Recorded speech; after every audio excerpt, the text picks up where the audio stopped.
Hello, welcome back. നമ്മളെ പുതിയ വീഡിയോയിലേക്ക് എല്ലാവർക്കും സ്വാഗതം. നമ്മളെ വീഡിയോ ആദ്യമായിട്ട് കാണുന്നവരാണെങ്കിൽ ഒന്ന് സബ്സ്ക്രൈബ് ചെയ്ത് സപ്പോർട്ട് ചെയ്യണം. അപ്പോൾ ഞാനിന്ന് വന്നിരിക്കുന്നത് ഒരു സിമ്പിളും നല്ല ടേസ്റ്റി ആയിട്ടുള്ള റെസിപ്പി ആയിട്ടാണ് കേട്ടോ. നമുക്ക് മടിയുള്ള ദിവസങ്ങളിലൊക്കെ 5 മിനിറ്റ് കൊണ്ട് തന്നെ പെട്ടെന്ന് ഉണ്ടാക്കിയെടുക്കാൻ പറ്റിയ ഒരു റെസിപ്പിയാണ്. അപ്പോൾ നമുക്ക് അതിന് വേണ്ടിയിട്ട് ആദ്യം തന്നെ 2 വഴുതനങ്ങ എടുത്തിട്ടുണ്ട്. അതൊന്ന് റൗണ്ട് ഷേപ്പിൽ കട്ട് ചെയ്യാം. ഈ ഒരു കട്ടിക്ക് കേട്ടോ, നല്ലോണം കനം കൂടാനും പാടില്ല, ഒറ്റ കനം കുറയാനും പാടില്ല കേട്ടോ.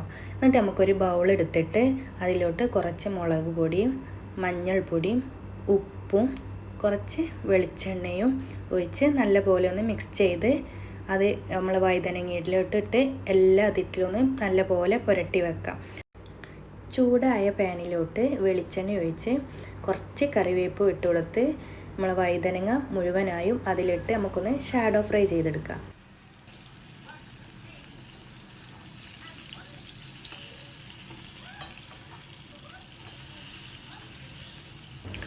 ഒരു സൈഡ് നല്ലപോലെ ഫ്രൈ ആയി വന്നിട്ടുണ്ട്. ഇനി നമുക്കൊന്ന് മറിച്ചിട്ട് കൊടുത്ത് 2 ഭാഗം നല്ലപോലെ ഫ്രൈ ആക്കി നല്ല മുരിയിച്ചെടുക്കാം കേട്ടോ.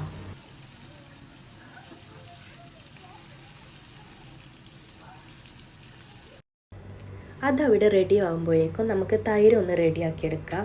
നമുക്ക് എത്രയാണോ കറി ആവശ്യമുള്ളത് അത്രയും തന്നെ തൈര് എടുത്ത് അതിലെ കട്ടയൊക്കെ ഉടയുന്നത് വരെ നല്ലപോലെ ഇളക്കി മിക്സ് ചെയ്ത് കൊടുക്കുക. കുറച്ച് വെള്ളം ഒഴിച്ച് ഒന്നുകൂടി മിക്സ് ചെയ്ത് റെഡിയാക്കി വെക്കുക. അപ്പോഴേക്കും നമ്മളെ വഴുതന ഇവിടെ നല്ലപോലെ 2 സൈഡും ഫ്രൈ ആയി വന്നിട്ടുണ്ട്. ഇനി നമുക്കതൊന്ന് കോരി മാറ്റി ഒരു പാത്രത്തിലോട്ട് എടുക്കാം. എന്നിട്ട് ഈ വഴുതന ഈ തൈരിലോട്ട് ഓരോന്നോരോന്നായി മിക്സ് ചെയ്ത് കൊടുക്കുക കേട്ടോ. ഒന്നിച്ചിട്ട് കൊടുത്താൽ അത് ഉടഞ്ഞു പോകും. അതുകൊണ്ട് തന്നെ ഓരോന്നോരോന്നായിട്ട് മിക്സ് ചെയ്ത് കൊടുക്കണം. വഴുതന തൈരിൻ്റെ എല്ലാ ഭാഗത്തും ആവുന്നത് വരെ ഒന്ന് ഇളക്കി സെറ്റാക്കി കൊടുക്കുക. അതിലോട്ട് കുറച്ച് ഉപ്പും കൂടി ചേർത്ത് ഒന്നും കൂടി ഇളക്കി കൊടുക്കുക. ഉപ്പ് നമുക്ക് ആദ്യം തന്നെ ചേർക്കുന്നതാണ് നല്ലത്. ഞാനത് വിട്ടുപോയിരുന്നു, അതുകൊണ്ടാണ് ഞാൻ അവസാനം ചേർത്തത്. ഇനി അതിലിട്ട് വേണ്ട താളിപ്പ് റെഡിയാക്കാം. അതിനായിട്ട് ഒരു പാനിലോട്ട് കുറച്ച് വെളിച്ചെണ്ണ ഒഴിച്ച് നല്ല ജീരകം, ചെറിയ ജീരകമല്ലേ അതാണ് നല്ല ജീരകം, അതും കടുകും ഇട്ട് ഒന്ന് പൊട്ടിക്കുക. അത് പൊട്ടി വരുമ്പോഴത്തേന് കുറച്ച് വറ്റൽ മുളക് എടുത്ത് ഒന്ന് ചൂടാക്കിയെടുക്കുക.